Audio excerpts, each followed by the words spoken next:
कहानी शुरू होती है एक जेल से, जिसके अंदर एक कैदी को बेड़ियों में जकड़ा दिखाया गया है।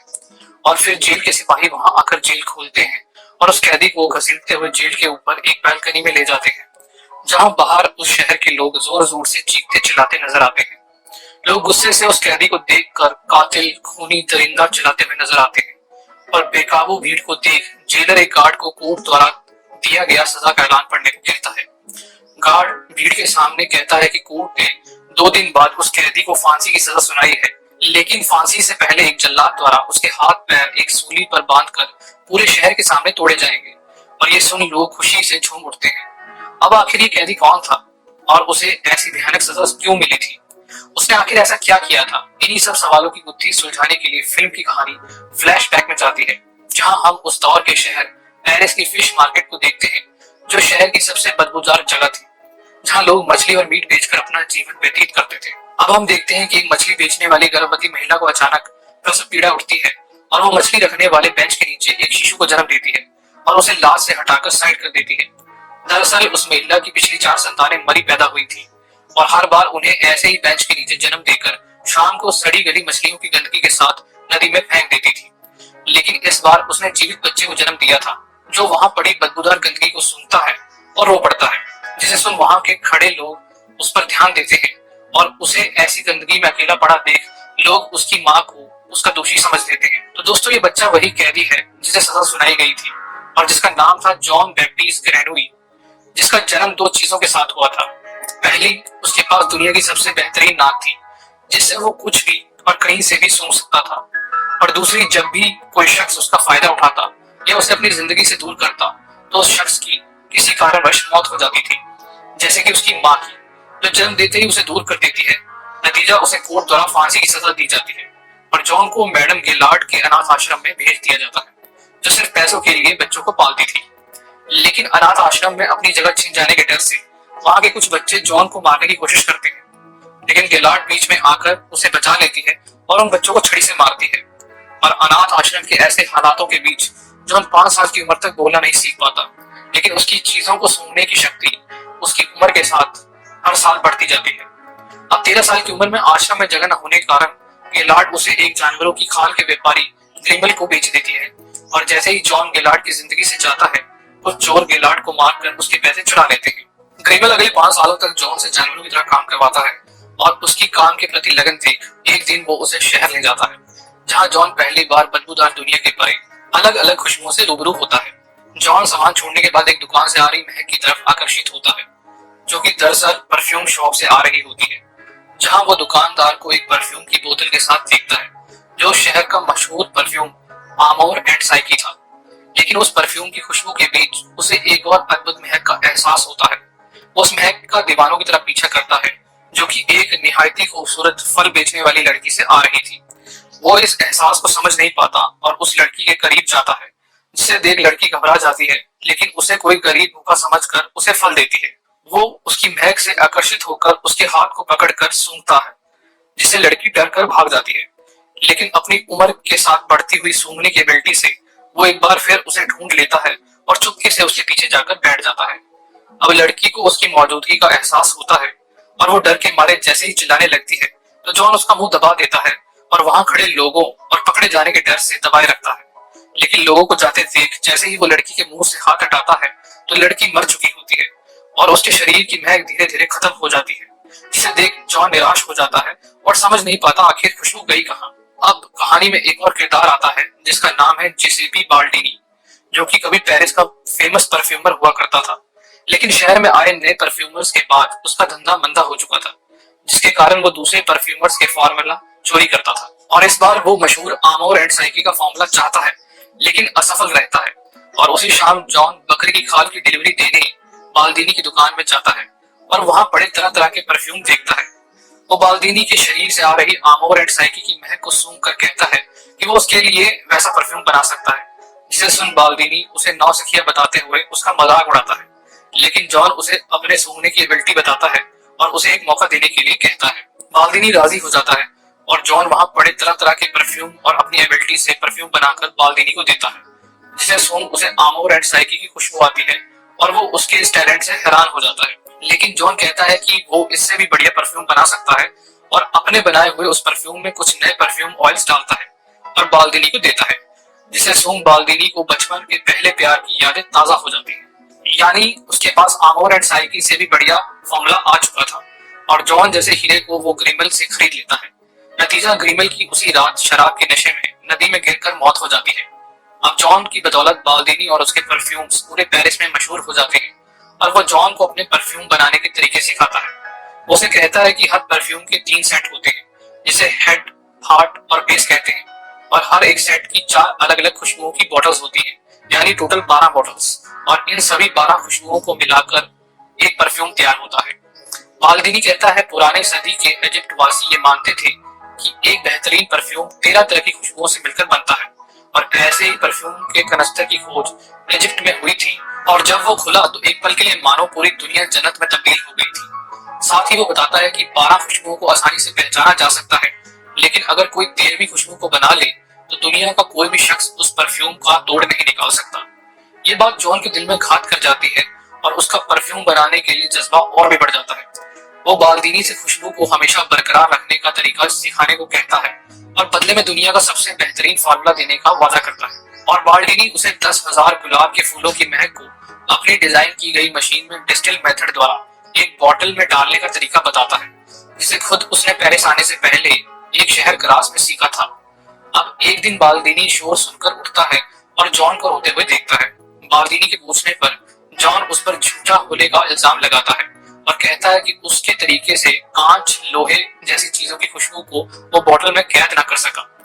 और बाल्दिनी मशीन में अपनी मरी हुई बिल्ली को देख आग बबूला हो जाता है और कहता है कि वो बिल्ली तो क्या, उसकी और अपनी खुशबू भी बॉटल में नहीं निकाल सकता। जिसे सुन जॉन बेहोश हो जाता है और बीमार हो जाता है।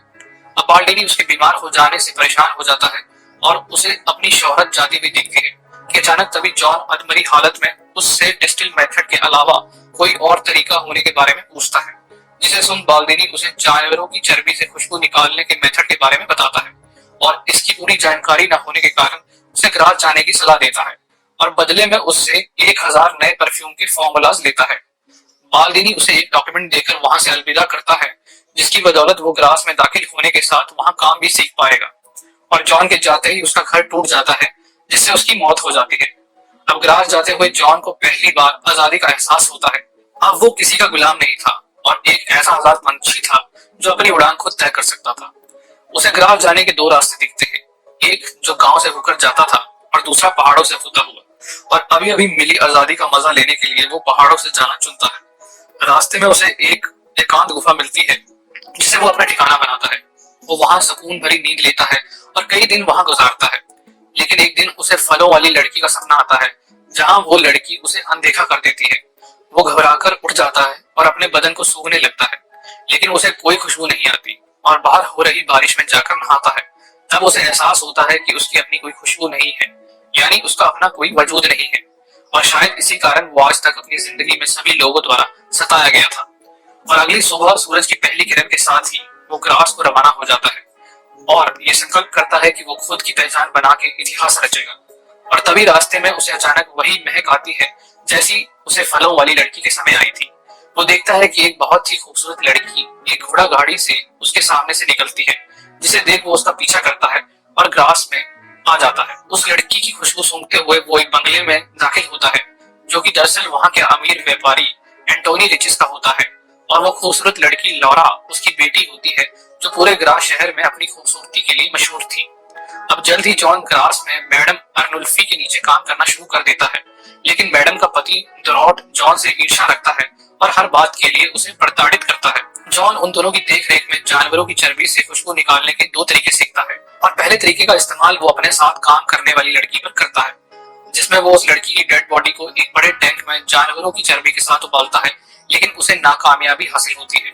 और दूसरे तरीके के लिए वो एक तवायफ को चुनता है, जिसमें वो जानवरों की चर्बी का इस्तेमाल एक कपड़े के लेप के जरिए करता है, लेकिन वो तवायफ घबरा जाती है और जाने लगती है। लेकिन जॉन उसे मार देता है और उसके बाल काटकर उसकी डेड बॉडी को लेप लगाकर कपड़े में लपेटता है और फिर उस कपड़े से चर्बी निकालकर बाल्दिनी के सिखाए डिस्टिल मेथड से खुशबू निकालने में सफल हो जाता है, जिसे वो तवायफ के पालतू कुत्ते पर इस्तेमाल करके चेक भी करता है। और इस तरह एक लेजेंड और एक कातिल का जन्म होता है। अब वो अपने सपने को पूरा करने के लिए बाल्दिनी द्वारा बताई गई 13 बॉटल्स का सेट तैयार करता है, यानी हर बोतल के लिए एक कदम। अब एक दिन लोरा की जन्मदिन पार्टी में सभी लड़के और लड़कियां लुका छुपी का खेल खेलते हैं, जहां जॉन भी आ जाता है और मौका पाकर लोरा पर हमला करता है, लेकिन वो बच निकलती है। लेकिन पार्टी से दो जुड़वा बहनें गायब हो जाती है और हम देखते हैं कि जॉन उन दोनों लड़कियों को मारकर अपने सेट की पहली 2 बॉटल्स तैयार करता है और लोगों को उन दोनों की लाशें शहर के पुल के नीचे पानी में तैरती दिखती हैं, जिससे पूरे शहर में हड़कंप मच जाता है और इसके बाद पूरे शहर में लड़कियों की मौत का सिलसिला शुरू हो जाता है। और डर के मारे लोग अपने घरों की औरतों और बेटियों को बचाने के लिए घरों के बाहर ताले लगाना शुरू कर देते हैं। लेकिन जॉन एक एक कर 12 बॉटल्स का सेट तैयार कर लेता है और उन्हें एक बड़ी बोतल में मिला देता है। अब परफेक्ट परफ्यूम बनाने के लिए उसे एक आखिरी बोतल की जरूरत है, यानी लौरा का कत्ल। वहीं रिचिस इस घटना से डरकर शहर की सभा में कहता है कि जितनी भी लड़कियों की मौत हुई है वो सब कुंवारी थी और उनकी बॉडी पर कोई जोर जबरदस्ती का निशान भी नहीं था, यानी उस कातिल ने उन लड़कियों को किसी खास वजह से मारा था। लेकिन सभा उसकी बात को नजरअंदाज करते हुए शहर के चर्च के पास मदद के लिए जाते हैं, जहां चर्च के फादर उस कातिल का बहिष्कार करने का आदेश देते हैं। लेकिन वहां एक खबरी आकर लोगों को उस कातिल के पकड़े जाने की खबर सुनाता है, जिससे सुन पूरा शहर जश्न में डूब जाता है। रिचिस को इस खबर पर यकीन नहीं होता और वो अपनी बेटी की सुरक्षा के लिए चिंतित हो जाता है। वो ग्रास छोड़ने का फैसला करता है और अगले दिन अपने साजो सामान और बेटी लोरा के साथ शहर से रवाना हो जाता है। जॉन शहर से जाती लोरा की खुशबू को महसूस करता है और उनका पीछा करता है और अपनी एबिलिटी से रिचिस और लोरा को ढूंढ लेता है। वहीं दूसरी ओर तवायफ का कुत्ता अपनी मालकिन के कपड़े और बालों को जॉन के कमरे के नीचे से निकालता है, जिसे दुरौट देख लेता है और पुलिस द्वारा छानबीन करने पर उसके कमरे में बाकी 12 लड़कियों के कपड़े और बाल भी मिल जाते हैं। रिचिस अपनी बेटी लोरा के साथ एक होटल में रात बिताने के लिए रुकता है, जहां वो लोरा के कमरे की चाबी अपने पास रखकर सो जाता है। लेकिन जॉन रात का फायदा उठाकर रिचिस के कमरे से चाबी उठा लेता है और लोरा के कमरे में दाखिल हो जाता है। अब अगली सुबह रिचिस जैसे ही कमरे में जाता है तो अपनी बेटी लोरा की लाश देख बिलक बिलक कर रोता है। आखिरकार जॉन इतिहास रच देता है, यानी वो 13वीं बोतल बना लेता है और उसे अपनी फाइनल बोतल में मिला देता है। लेकिन तभी अचानक वहां पुलिस आकर उसे पकड़ लेती है और कहानी 2 दिन बाद होने वाली सजा से शुरू होती है, जहां दूर दूर से लोग एक हत्यारे की मौत देखने के लिए ग्रास शहर आते हैं और जेल में बंद जॉन को लेने जेलर और सिपाही आते हैं। लेकिन जैसे ही वो उसे खोलते हैं तो जॉन मौका पाकर परफ्यूम का ढक्कन खोल देता है। वहीं दूसरी ओर शहर की भीड़ और जल्लाद जॉन का इंतजार करते दिखते हैं कि अचानक एक घोड़ा गाड़ी वहां आती है, जिसके अंदर से राजकुमार की तरह जॉन उतरता है और जल्लाद की तरफ बढ़ता है, जिसे देख जल्लाद अपने पैरों पर गिर जाता है और रोते हुए जॉन को निर्दोष बताता है। अब जॉन परफ्यूम को एक रुमाल पर लगाता है और हवा में लहराता है, जिससे मदहोश होकर वहां खड़े सभी लोगों को जन्नत का एहसास होता है और वो सब उसे फरिश्ता कहते हैं। लोगों में पहली बार उसके प्रति आदर और सम्मान देखकर वह अहंकार से भर जाता है और खुद को एक मसीहा समझने लगता है और अपने रुमाल को लोगों के बीच फेंक देता है। और कुछ ही पल में वहां खड़े लोग, छोटा बड़ा, अमीर गरीब, काला गोरा, सब भुलाकर एक दूसरे से प्यार करने में लग जाते हैं। और अपने सामने ये सब देख जॉन को पहली बार सच्चा प्यार क्या होता है पता चलता है, जिसे देख वो उस फलों वाली लड़की को याद करता है और सोचता है कि काश अगर वो उस लड़की को भी ऐसे प्यार करता तो शायद वो उस लड़की और उसकी महक को सदा के लिए अपना बना लेता। वो ये सब सोचकर दुखी हो जाता है और रोने लगता है। तभी रिचिस तलवार लेकर जॉन को मारने के लिए आता है और जॉन भी उसके सामने मौत के लिए हाथ फैलाता है, लेकिन उसकी महक के आगे वो भी अपने जज्बातों पर काबू नहीं रख पाता और अपने पैरों पर गिरकर उससे माफी मांगता है। जॉन को अपनी गलतियों का एहसास होता है और वो शहर से रवाना हो जाता है। कुछ घंटों बाद शहर के लोगों से परफ्यूम का असर कम होता है और सब खुद को आपत्तिजनक हालत में देखते हैं और शर्म के मारे पानी पानी हो जाते हैं।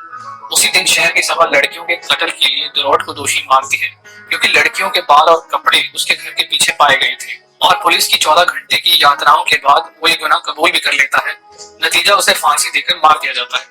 और इसी बीच हम देखते हैं कि जॉन अपने जन्म स्थान उस बदबूदार मछली बाजार में पहुंचता है, जहां वो अपनी जेब से परफ्यूम की बोतल निकालता है और अपने सर पर उड़ेल लेता है, जिसकी महक से मोहित होकर वहां बैठे लोग उसकी तरफ आकर्षित हो उठते हैं और महक के नशे में एक एक कर उस पर झपट पड़ते हैं। वो जॉन का एक एक अंग नोच डालते हैं और कुछ ही देर में जॉन का दुनिया से नामो निशान मिट जाता है। अब अगली सुबह फिर मछली बाजार लगता है और वहां पड़ी परफ्यूम की बोतल से एक आखिरी बूंद टपकती है और फिल्म खत्म हो जाती है।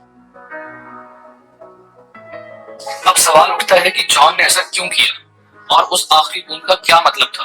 तो दोस्तों, जॉन के पास इतना परफ्यूम था कि वो पूरी दुनिया को अपना गुलाम बना सकता था, दुनिया के किसी भी राजा को अपने आगे नौकर बना सकता था यानी अगर वो चाहे तो पूरी दुनिया का अगला खुदा बन सकता था, लेकिन उसने ऐसा क्यों नहीं किया? तो दोस्तों, दरअसल वो ये जान चुका था कि वो परफ्यूम की बदौलत दुनिया पर हुकूमत तो कर सकता था, लेकिन पूरी जिंदगी ना तो किसी का सच्चा प्यार पा सकता था और ना ही किसी को प्यार दे सकता था, क्योंकि उसकी पूरी जिंदगी ऐसे लोगों के बीच गुजरी थी जहाँ उसने प्यार क्या होता है कभी सीखा ही नहीं था। उसने अपनी एबिलिटी से दुनिया में इतिहास तो रच दिया था, लेकिन उसी दुनिया की सबसे अनमोल चीज प्यार से वंचित रह गया था। वो एक ऐसा सिकंदर था जिसने अपने दम पर पूरी दुनिया तो जीत ली, लेकिन आया भी खाली हाथ और गया भी खाली हाथ।